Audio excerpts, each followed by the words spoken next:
What up guys, welcome to WrestleMania, where we look at the best and worst of professional wrestling. In this video we'll be continuing the top 10 urban legends in the WWE. If you happen to miss my first video, click this link here. Number 5. Bret Hart has had some sunny days. The term sunny days was a reference that Shawn Michaels had said in a promo between him and Bret Hart on Monday Night Raw in 1997. Allegedly, the comment started a brawl between them two. Hart was offended by the comment as Michaels had insinuated that Bret Hart was having an off-screen affair with Tammy Lynn Sitch, also known as the Hall of Fame diva Sunny. At the time, Sunny had also been allegedly involved in an off-screen affair with Michaels, even though Sunny had been married to Skip, aka Chris Candido, at the same time. Yeah, was some real messy stuff. So was Hart having an affair with Sunny, as the legend goes?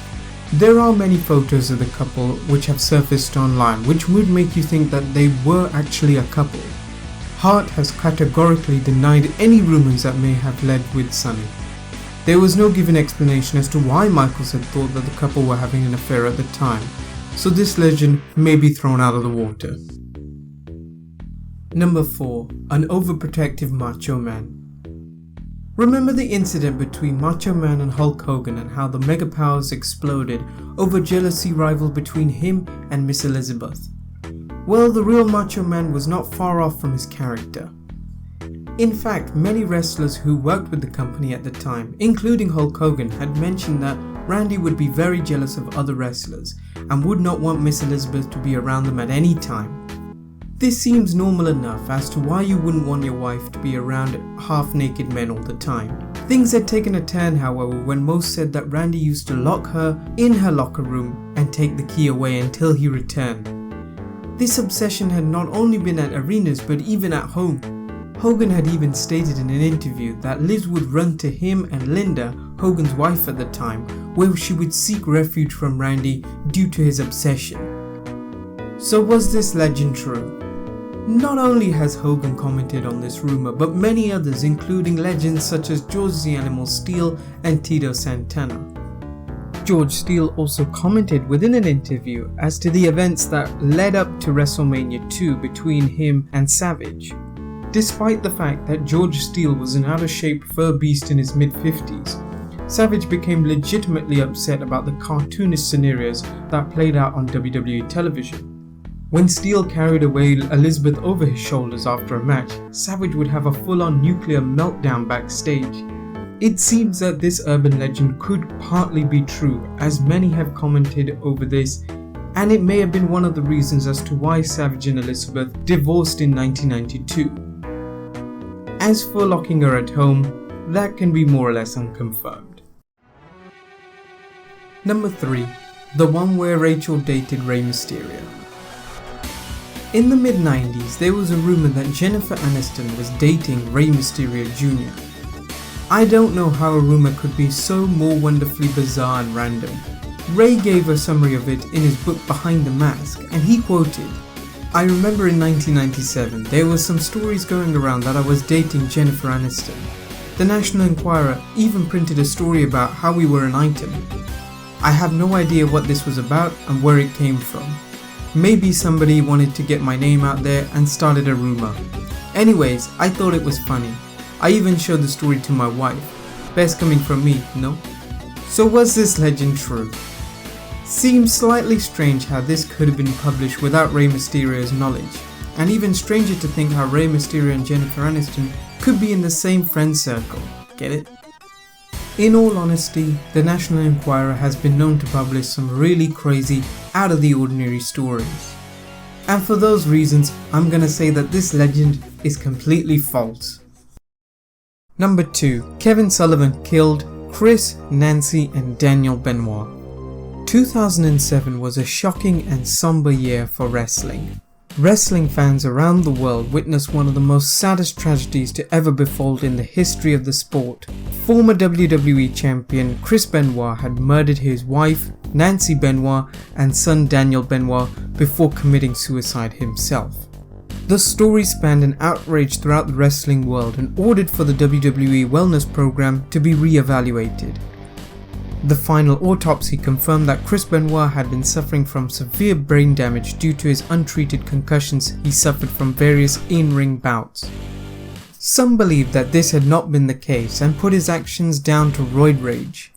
Chris had been a heavy user of steroids, which consequently caused him to murder his family. This theory did not seem out of the ordinary compared to the ones of the theory suggested, however, that Kevin Sullivan, former wrestler and booker for WCW and ex-wife of Nancy Benoit, killed all three. The theory had been put forward by Johnny Lee Carey, a former wrestler in the 80s and reformed former KKK member. Yep, that's right. Carey made clear that both Sullivan and Nancy Benoit had been Satanists. He made reference to the gimmick The Fallen Angel and Woman, stating that these were not just gimmicks. So is this legend true? There is no evidence to support that this theory is true. There is skepticism regarding Sullivan's gimmick, but in all it seems that again this is another interesting theory that many conspiracists want to believe. There had been no eyewitnesses, no forensics or anything leading to the belief that Kevin Sullivan had murdered the Benoits. So this seems ultimately false to me. Number 1. Randy Savage and Stephanie McMahon were a couple. As far as urban legends, myths or rumours go, this one has to be the most popular. This urban legend stems from why Savage had left the company so abruptly in 1994 and why he never returned again. Even after the fall of WCW, Savage made various appearances in TNA, but never at any moment thought to go back to the company that also contributed to him becoming one of the most best and most charismatic wrestlers ever. Not only this, but Vince was also thought to have a cold reception to never bring him back, and in his words, "I do not wish to do business with that man." Vince never gave a reason as to why he did not want to do business with him ever again, as he's seen as a man who gives former wrestlers many opportunities to make amends, as long as it's good for the company. Even after a messy contract issue of holding up Vince for more money, he still rehired the Ultimate Warrior. So why was Macho Man treated so differently that he never got this opportunity, and only led to his Hall of Fame induction many years after? The only explanation given to this is that Vince thought that Savage could not bring in buyers anymore, and that he was getting older. Macho took offense to this and started working with WCW immediately. Some, however, believe that Macho had been involved in a sexual relationship with Stephanie McMahon, and Vince was unaware until many years after. The rumour has believed to have been fueled by Savage's brother Lonnie Poffo, mentioning that Savage was unhappy when Triple H called him an old dinosaur in an interview. Savage then posted a video on his official website, machoman.com, calling out "The Game." A snippet of the video, which remains still alive through YouTube, plays on the documentary with Savage saying, "Triple H, I'll bitch slap you and then take your girl." So is this legend true? Unfortunately, the people who are within the inner circle to confirm whether this rumour is true or not are not going to confirm it, as I can't see Vince, Stephanie or Triple H denying or confirming this rumour. The only person to know it other than them is Macho Man, who sadly passed away in 2011. We may never know the truth, so this is a legend that can still be regarded as unconfirmed. Thank you so much for watching my video, guys. Please like, comment and subscribe if you enjoyed, and I'll see you next time.